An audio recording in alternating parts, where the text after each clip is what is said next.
I'm about to break his heart.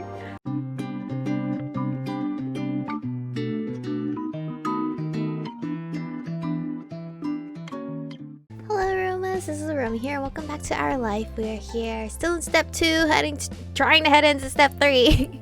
We're gonna tease Cove for his bad habit. Don't think I'm gonna let the pants thing go. Cove looked over at the window, not wanting to face the truth. Everyone ate their meal together and continued to hang out for the afternoon. After the food, you and the others played a couple games and talked about plans for the upcoming year.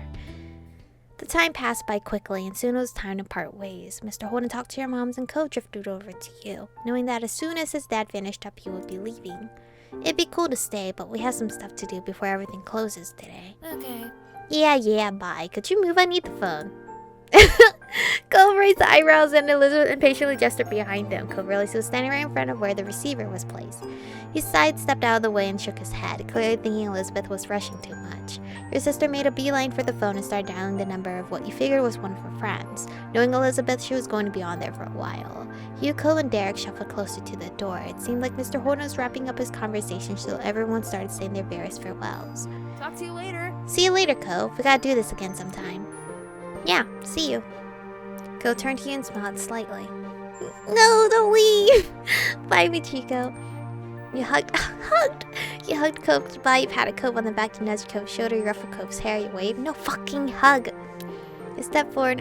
Why are you always so shook, Fingam? We always hug. I guess it's always a surprise, I guess. You stepped forward and spread your arms wide. Cove only had a moment to react before you encircled him in your arms. Cove hugged you back tightly and his chest rumbled as he laughed. Seriously, dude, we'll have to hang out later. I'm gonna miss you during school. He offered Cove a high five and the two boys clapped their hands together. Cove and his dad left soon after that. Your parents started cleaning up the house and Elizabeth was still chatting to her friends on the phone. It was just you and Derek left. Oh, Derek is still with me? Wait, I thought Mr. Cliff was watching you, Derek. He elected to stay outside in front of the house to wait for his dad to pick him up. He decided to keep your guest company, although he was originally Cove's visitor. Oh, okay, yeah. Oh, Derek, do you want a hug? Wait, Derek, you want a hug? A light summer breeze blew through your hair and Derek shifted his weight from foot to foot. Thanks for waiting with me. Of course, Derek. What if Derek this whole time liked us? He kicked at the ground distractedly. Well, Dad's still gonna be a while, so do you want to go for a walk? Yo, what is going on? Wait, what? Sure, okay. Sure, I don't mind. The two of you walk down the street again, just wandering without a destination planned. This is so weird. This is like, we've never been alone with Derek before. It's like when you have like two friends, right? But you hang out with one friend more than the other friend, and then you're left with that friend you don't hang out with too much. So it's like, It was a quiet stroll, too quiet for Derek being the company. You turned to him when he had noticed that he wasn't saying a word. That was unusual. Derek always had something he could chat about. You weren't sure if you should ask about it. Somehow he ended up at the old park near the beach, not bench. He glanced over to Derek once more, still expecting him to say something any second now. However, nothing came from him. In fact, now you notice a frown. What? A frown? Why? Creeping on his face. Derek smiled and he realized you were watching. At least his mouth was turned up. There wasn't anything that really felt happy in the expression. Is he going to a different school, right? He turned away and the smile fell off his face. His eyes stared intently at the ground. He raised an eyebrow. Is everything okay? If you want to talk about something, I'm here. Derek, what's going on? You kept quiet? If you want to talk about something, I'm here. I'm a little sad. Oh, at least he's being so upfront about it. It's just, with school starting back up again, it's gonna be harder to visit. I'm gonna have homework and clubs and practices and everything else. this sucks. It really sucks we go to different schools. Oh, I'm gonna miss you, Derek. His face screwed up and his fists were closed tightly together. This was really concerning him. What if we don't have time? You channeled some optimism into the conversation.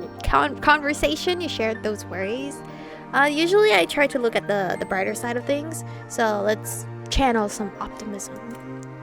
We'll make time. We can talk over the phone and have plans for weekends. It'll be okay. I mean, you can say this as an adult and it actually never happens. Because you know why? Because we're adults and we're busy, but hopefully you have friends that understand. Like, they understand when you can't talk to them every single day. That's like the best kind of friends. Derek looked up at the sky. It was orange and purple with a little wisp of clouds scattered around. A plane flew high with a jet stream trailing behind it. Then he turned to the ground again. Derek's face was tilted far enough down that it was harder to read his expression. Hey, Michiko, I actually want to talk to you about something, if you don't mind. Oh, God. Do you like Cove?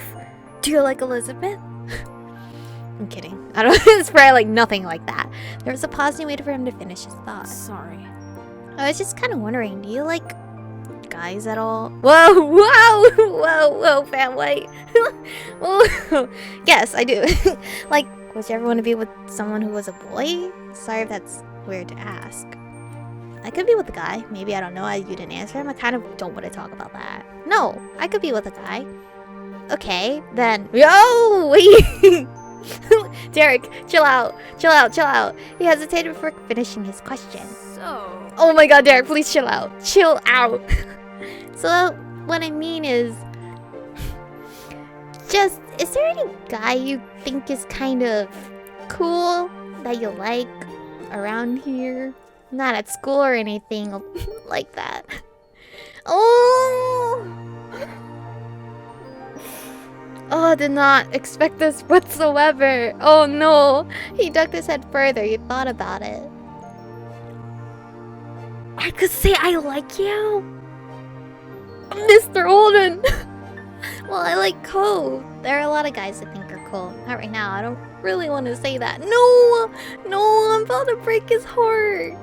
I'd rather be the person that gets their heart broken, which happens frequently, by the way, in the fucking games. I don't want to hurt him. Wait. But I must do it to proceed with my slow burn. Oh my god. Even if you say you like Derek, you couldn't possibly date him anyway because his dating option isn't open yet. It's in another lifetime. In another lifetime, Derek, I will love you. I like Cove. Ooh. Derek raised an eyebrow. He didn't look at all convinced. I can't tell whether you're kidding around or being serious. Okay. Obviously, I'd be goofing too much. I'd be goofing too much. No one's taking me seriously.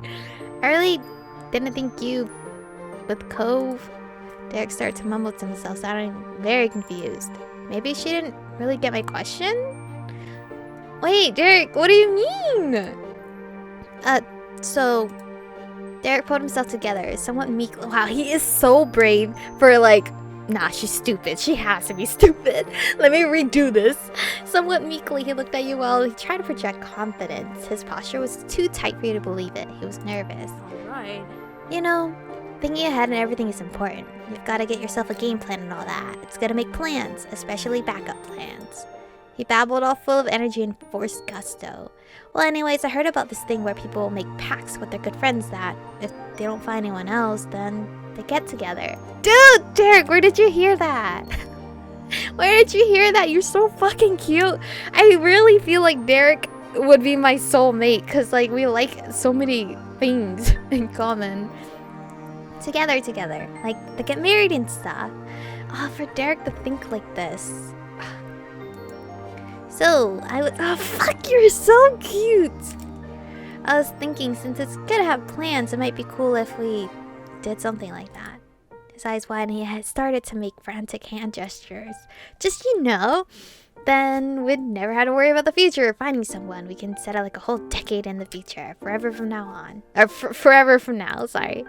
We'd have graduated high school and probably college too. We'd have jobs and be really grown up. Oh, for Derek to think like this is so fucking cute. Because not many guys like think this far ahead. Or if they do, they never really vocally announce it. I know my brother announces it every time to me. He's like, I'm not dating a girl unless I plan to marry her. I'm not. I mean, we probably have our own places and maybe our own pets and student loans and cars. Derek, oh my god. Derek babbled on for a while more. It was as if all the words he held in silence during your walk had burst out now all at once. So yeah, what do you think? Do you like me? I don't think that would work. I'm sorry, Derek. I'll think about it. You have something to do because you like Derek. That's a good idea. I think having a backup plan sounds smart. Should we just call him out on it? Do you like us, Derek? Do you like me? Little gasp. Of course I like you, but it's not. He had a pause, desperate to find a way to explain himself.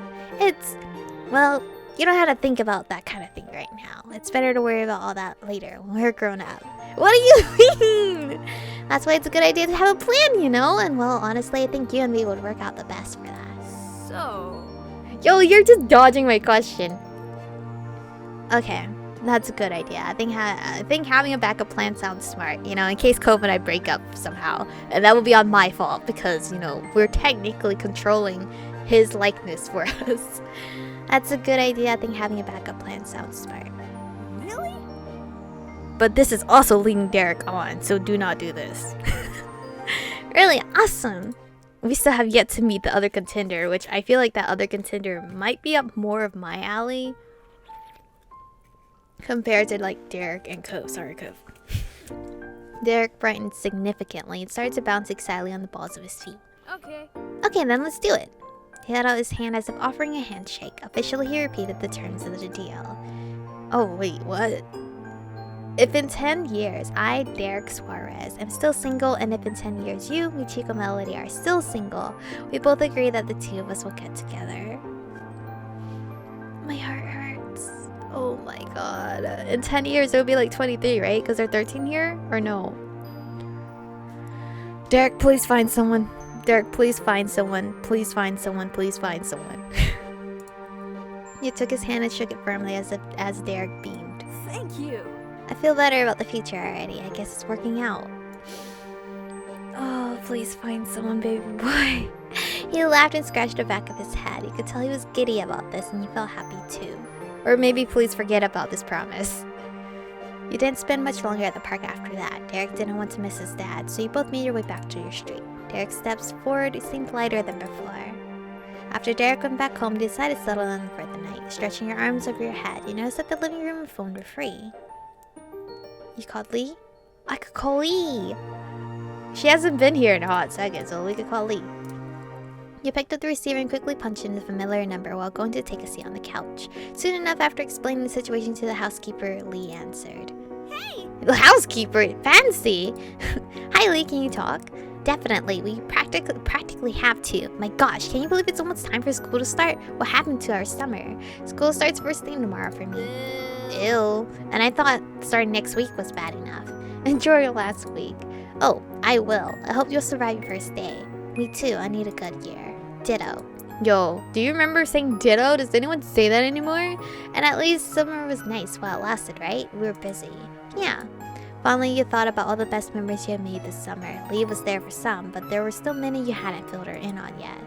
You reminisced about a moment of your summer. You moved on to talk about her. Let's reminisce. You began to speak about... Oh, fuck. The road trip you took. I went on a vacation. Co's parents ended up inviting my whole family on an RV road trip. Really? That's awesome. It was a 3-day trip and visited Redwood National Forest. Lucky. The park was amazing. It was fun hanging out with everyone all together. I really like riding in the RV for the first time. Co snuck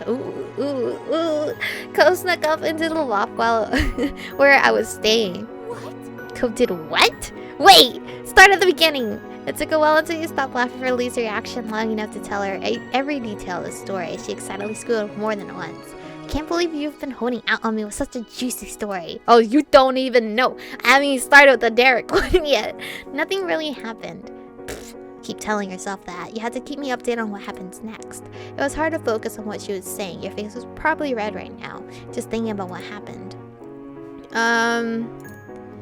Oh, we could say... Okay, let's do all of these. We are not getting to step 3 anytime soon. I went to a birthday party. It was for a classmate we had, Miranda. Birthday parties are always fun. There was a bounce house, games and cake and ice cream. She knows how to throw a party. Jeremy appeared out of nowhere. I wore a great party hat. I made Cope wear one with funny hats. I had so much fun with noisemakers. Jeremy appeared out of nowhere. That part flipped. Ooh, Jeremy. Wait, he was that that mean new kid, right? Uh-huh. It really bothered me to deal with him. It was funny. Cove told him off. Did Cove tell him off? I think I did. It really bothered me to deal with him. I'm really sorry, Michiko. That must have sucked. It did. He's so bad. And then we can do one more before I end the episode. Oh, the soiree at the country club. That one fucked me up. I went to a soiree at my mom's country club. There was lots of food, dancing, and people dressed up formally. Oh, I've been to one of those. They're cool, but how did it go for you? Cove gave me a flower. Elizabeth didn't come. She stayed home tonight. It turned out to be a pretty good night. It was a terrible night.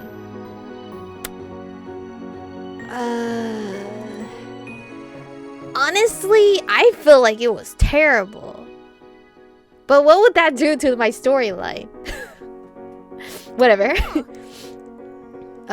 Sorry. Cool. It was a terrible night. I'm sorry, that sucks. Thanks, I'm just glad it's over. Well, you want to hear why it was so bad? You know me too well. You could hear the troublesome grin on her face, shaking your head a bit. You dove into telling Lee everything about that party. Okay, it wasn't that horrible. And explaining about it. But you guys said, if we had like the crush on the highest mark with Cove, it would have been an actual date and he would have actually given us flowers and such like that, like the flower we liked, which is really cute. And it would probably tempt me to play this game again, probably on my own time. But I'm just gonna stick to the love story I have formed, which is a very slow burn, and hopefully we can laugh at the memories. But anyway, thank you guys for watching today's episode. Stay beautiful, and I'll see you guys in the next one.